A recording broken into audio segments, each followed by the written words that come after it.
दोस्तों, आपका स्वागत है हमारे हिंदी के प्रथम यूनिट में। तो आज हम पढ़ेंगे अंतरा कक्षा 12वीं की बुक है, जिसमें दो गीत हैं, देवसेना का गीत और कार्नियल का गीत। तो आज हम दोनों गीतों के बारे में पढ़ेंगे। तो शुरुआत पहले जयशंकर प्रसाद के जीवन परिचय है। ये दोनों गीत जयशंकर प्रसाद द्वारा लिखित है। जयशंकर प्रसाद। तो शुरुआत करते हैं जयशंकर प्रसाद से। जयशंकर प्रसाद का जन्म 1899 में हुआ था और मृत्यु उनकी 1937 में हुई थी। जयशंकर प्रसाद का जन्म काशी में हुआ। यह विद्यालय शिक्षा केवल 8वीं शिक्षा तक ही प्राप्त कर सके, किंतु स्वाध्याय द्वारा उन्होंने संस्कृत, पाली, उर्दू और अंग्रेजी भाषाओं तथा साहित्य का गहन अध्ययन किया। इतिहास, दर्शन, धर्मशास्त्र और पुरातन के प्रकांड विद्वान थे। प्रसाद जी अत्यंत सौम्य, शांत व गंभीर प्रकृति के व्यक्ति थे। जयशंकर प्रसाद अत्यंत सौम्य, शांत एवं गंभीर प्रकृति के व्यक्ति थे। वे परनिंदा, आत्म स्तुति दोनों से सदा दूर रहते थे। जयशंकर प्रसाद का मानना है कि निंदा नहीं करनी चाहिए किसी की। अपने आत्मा की सुखी के लिए किसी से दूर रहो।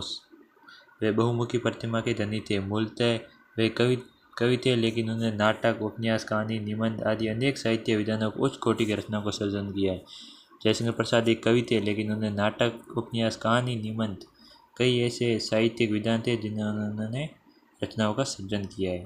जयशंकर प्रसाद साहित्य में राष्ट्रीय जागरण का स्वर प्रमुख है। संपूर्ण साहित्य में, विशेषकर नाटकों में प्राचीन भारतीय संस्कृति के गौरव के माध्यम से प्रसाद जी ने यह काम किया है। उनकी कविताओं और कहानियों में भारतीय संस्कृति और जीवन मूल्य की झलक मिलती है।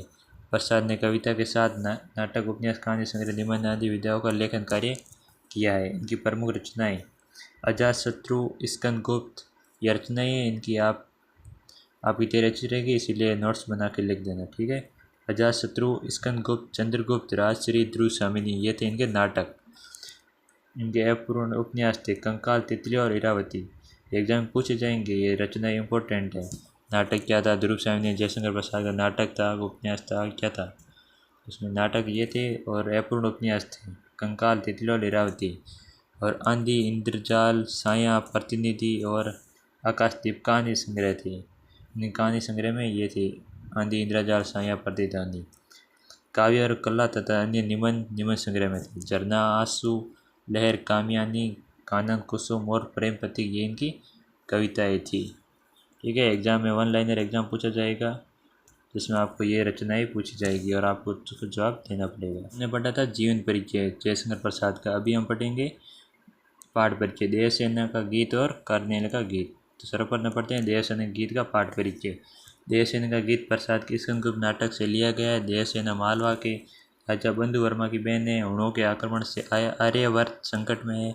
बंधु वर्मा सहित उसके परिवार के सभी लोगों को वीरगति प्राप्त हुई। बच्ची हुई देवसेना भाई के सपन को छोड़कर करने के लिए राष्ट्र सेवा का व्रत लिए हुए हैं। जीवन में देवसेना को स्कंदगुप्त की चाह थी, किंतु स्कंदगुप्त मालवा के धन कुबेर की कन्या का सपन देखते हैं। जीवन के अंतिम मोड़ पर स्कंदगुप्त देवसेना को पाना चाहता है, किंतु देवसेना तब तक व्रत परंतु साथ आश्रम में गाना गाकर भीख मांगती है और माँ देवी की समाधि बहिष्कार करती है। स्कंदगुप्त के अनुयायी विनय पर जब वह तैयार नहीं होती है तो स्कंदगुप्त आजीवन कुंवारा रहना चाहता है, व्रत ले लेता है। इधर देवसेना कहती है कि हृदय की कोमल कल्पना सोचा, जीवन में जिसकी संभावना नहीं है, जिस द्वार पर आए हुए लौटा दिया था, उसके लिए पुकार मचना क्या तेरे लिए अच्छी बात है?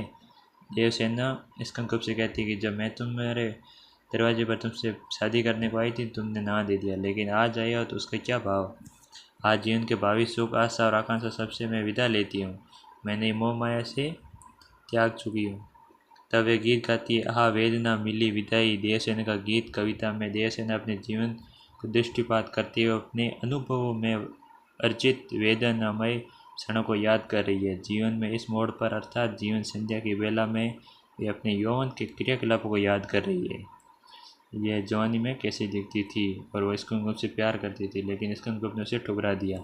वे अपने यौवन के क्रियाकलाप को भ्रंश किए गए कर्मों की श्रेणी में ही रख रही है और उसमें की गई नादानियों के पश्चाताप स्वरूप उसकी आंखों से आंसू की असरधारा बहती जा रही थी। वे अपने यौवन के दिनों को याद करके आंसू बहा रही थी।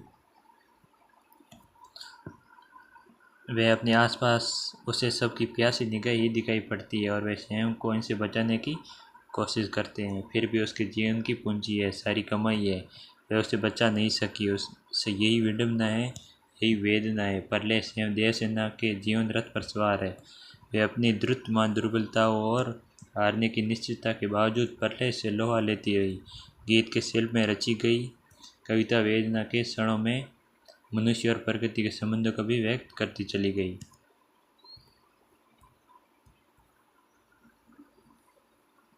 तो दूसरी कविता है कार्निया का गीत। प्रसाद के चंद्रगुप्त नाटक का एक प्रसिद्ध गीत है। वह स्कंदगुप्त नाटक से लिया गया और यह चंद्रगुप्त नाटक से प्रसिद्ध गीत है। कार्निया सिकंदर के सेनापति सेल्यूकस की बेटी थी। कार्निया कौन थी? सिकंदर के सेनापति सेल्यूकस की बेटी। सिंधु के किनारे ग्रीक शिविर के पास वृक्ष के नीचे बैठी हुई कहती है, सिंधु का ये मनोहर तट जैसे मेरी आंखों के सामने एक नया चित्रपट उपस्थित करता है। इसका वातावरण से धीरे धीरे उड़ती हुई प्रशांत जैसे हृदय में घुस रही है। लंबी यात्रा करके जैसे वह वहीं पहुंच गई हूँ जहाँ के लिए चली थी। वह सोच रही कि मैं जहाँ के लिए रवाना हुई थी वो यही वातावरण है, पर्यावरण।